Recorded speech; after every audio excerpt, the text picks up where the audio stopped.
Hey everyone, welcome back to my channel and welcome back to the second episode of Best Game Ever. So in this game, I was playing an opponent and it wasn't a very exciting game in terms of like maybe attacking or sacrifice or any of that, but it was more just a really solid game in terms of my chess thinking, the way I approached each move, and I didn't really allow. I kind of caught a lot of the mistakes that my opponent made, and I punished them for that, and I won the game. So let's just dive straight in.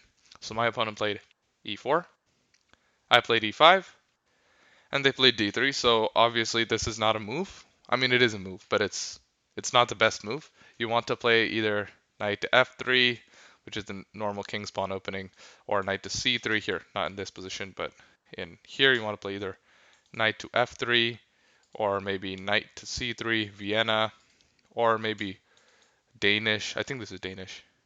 Let's see if it's Danish. If I play this, it's a center game. Center game accepted. This becomes the Danish. Okay, so once you go into this gambit, it becomes Danish, but nothing like that. They just played d3, and I just played a knight to c6 here. Probably better was knight to f6, but I just played knight to c6. I'm not going to go too much in depth over like the trivial kind of uh, moves after this because I want to just make this as short a video as possible so I don't take too much of your time.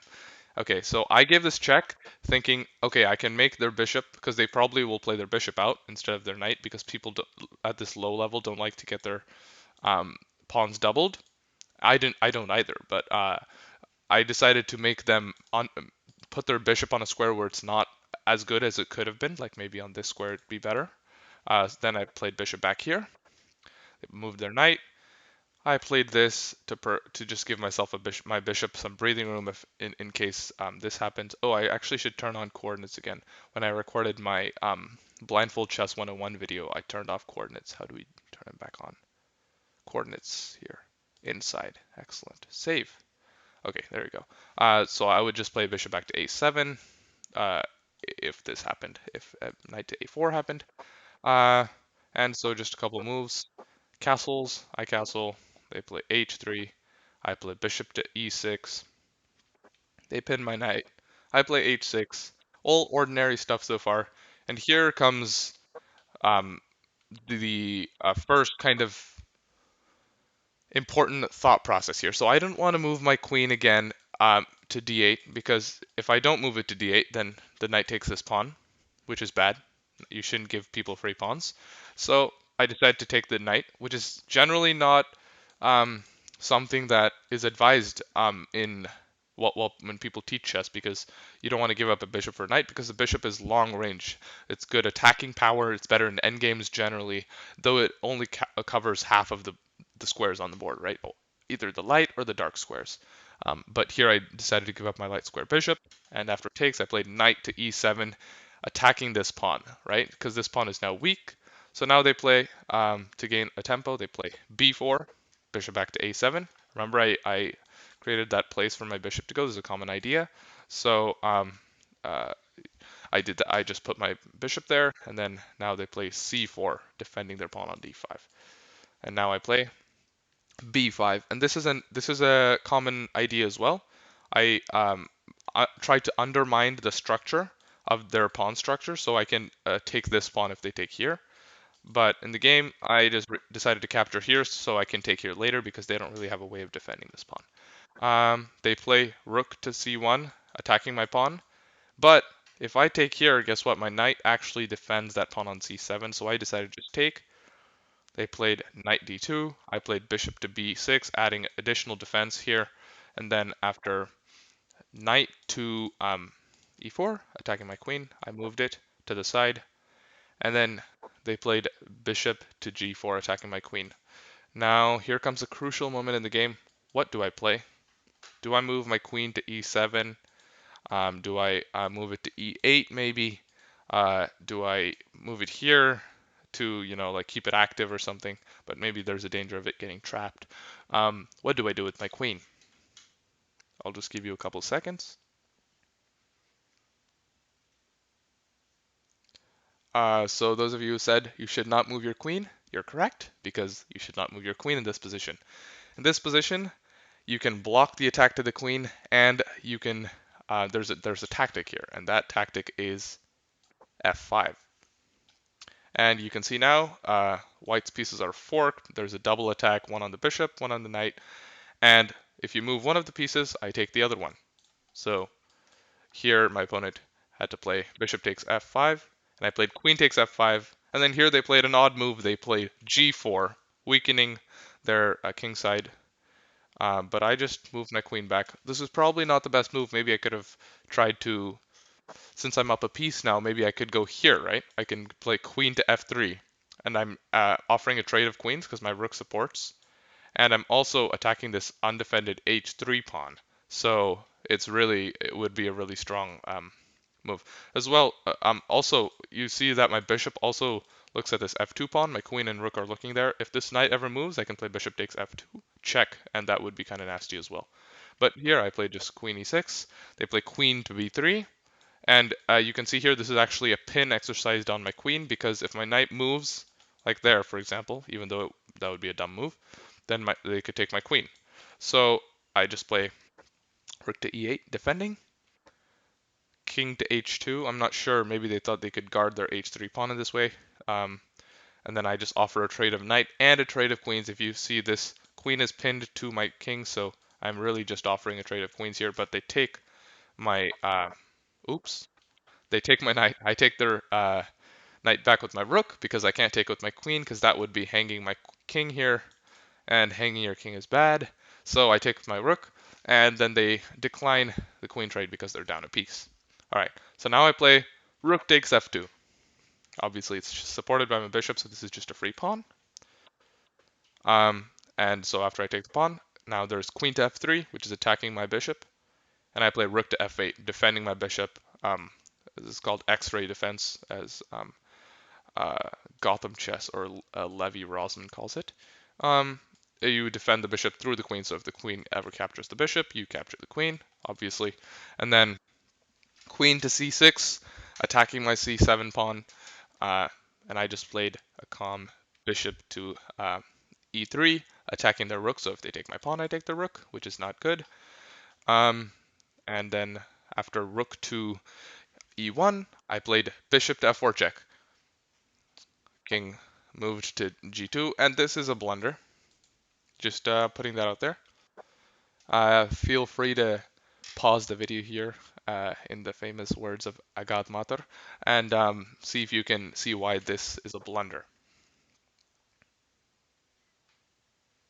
Yes, you're right. There's forced mate. If the king had gone to h1 or g1, it would be fine. But king here allows one check, and sometimes it only takes one check. Queen to a2 check. And now the king has a couple of squares, but none of them are good. First of all, there's king to h1, which is played in the game. That leads to checkmate. There's king to g1, but that leads to check. Here, check, queen blocks, and mate. There is king to f1, but that leads to two different types of mates. They're both kind of cool because they involve cool bishop moves. Bishop to h2, check, queen blocks, and mate, because the bishop covers this and the queen covers all this. Or also, after this move, after this move, bishop here, just hanging my bishop, but not really, because the king would be hanging.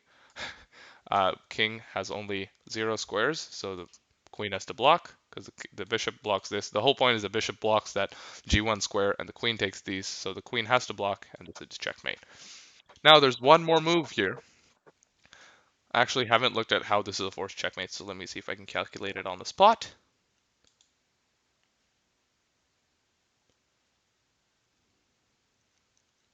Obviously, you can just win the rook here with bishop to there. What if I play... I want to cover all these squares here.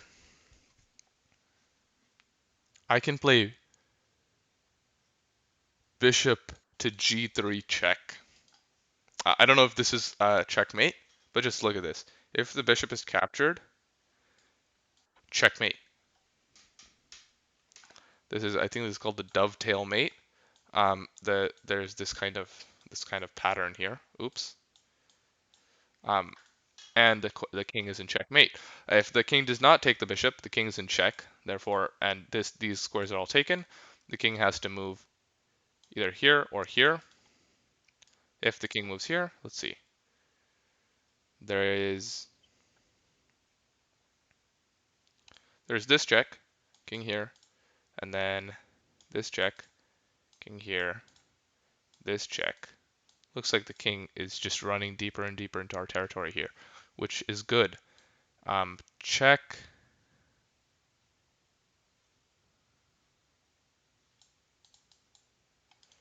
I'm not sure how this. I'll have to consult the. It's mate in two. Come on, I can find mate in two. Mate in two. Where's mate in two? Bishop here. Check. Obviously. King here. And mate in one with. I need to find it. Oh, here it is. Rook to f4. Checkmate. That would be the forced checkmate in that situation. All right, but my opponent decided to just play king to h1, and the checkmate was quick. Now let's just go all the way from the beginning. See turn on the computer evaluation over here and see whether or just see how the computer thought my game was. Let's see. Okay, even, even, even.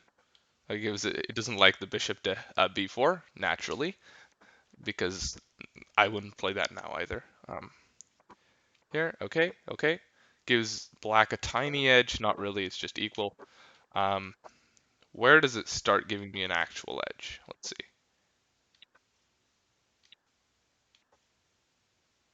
And after I take and play this move, it's still equal.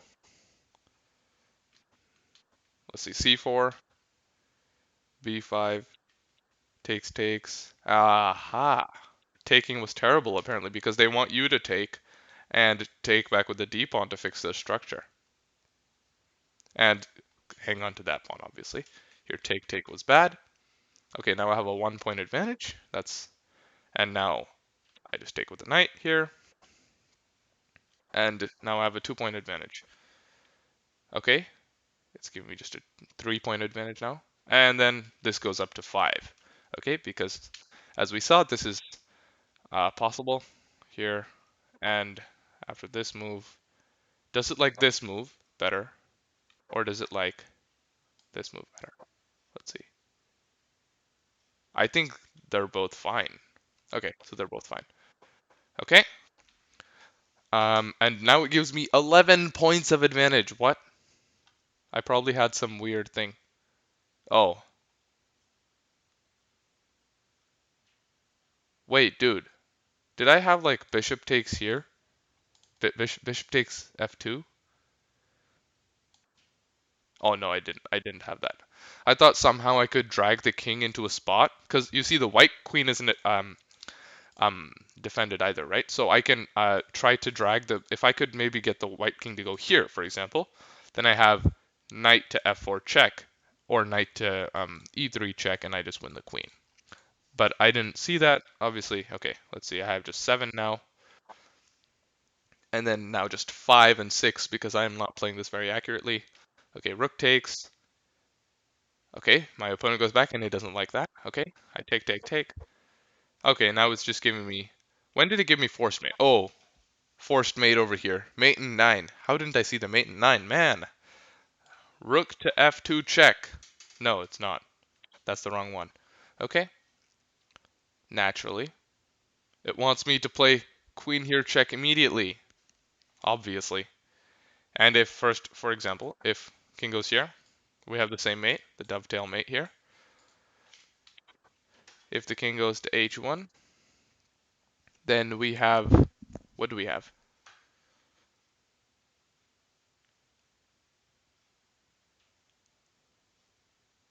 Wait, do we play rook to f2? Do This is ridiculous. You play rook to f2, allow this check, king here, rook takes. Okay, wait, I guess no, rook takes here is correct. Or no, do you play queen back here? No, it doesn't matter what you play now because rook takes, for example. Oh wait. Oh no, but then there's back rank. Wait, no, what's there? Oh, there's. How's this mate in one? I don't understand. How's this mate in one? Wait, I don't understand. What's the line here? I have to upgrade to get moves? Wait, what's the checkmate in one, guys? Tell me in the comment what the checkmate in one that I'm missing is. If I play this, the rook blocks, and that's mate in two. I think maybe it's just freeze braining. If I play queen here, king goes here, and then this is checkmate. I know I have several mates in two, I just don't see a mate in one. I also have rook h2 here and mate, or rook h2 here and checkmate on f2. Well, in any case, after this, I can play this move. This move, checkmate. And I didn't see this. Instead, I played bishop to f4 check, and then after they went to 8, after the fatal mistake for them was really just going to g2 here. Until then, I mean, I was up a piece, but like, say if they just go there, they're fine. They're fine. And then I'll just go here maybe to threaten checkmate, and then they don't fall for checkmate. How do you block checkmate though? Oh, you go here? Do you go here? Oh my god, you have to trade queens? Really? That's sad. That's just kind of sad. And then I'm just up a piece in the end game. But yeah, well that's the second best game ever, guys. I hope you enjoyed watching this game, and I hope you learned something about the chess thinking and how you look for tactics like that move f5 to fork on g4 and on e4. And I hope that this helps you improve, or maybe you can help me improve in the comments by just putting that mate in one there where I didn't see it. Oh wait, I know. I get the mate in one. I get it. I see the mate in one. Wait, where was it?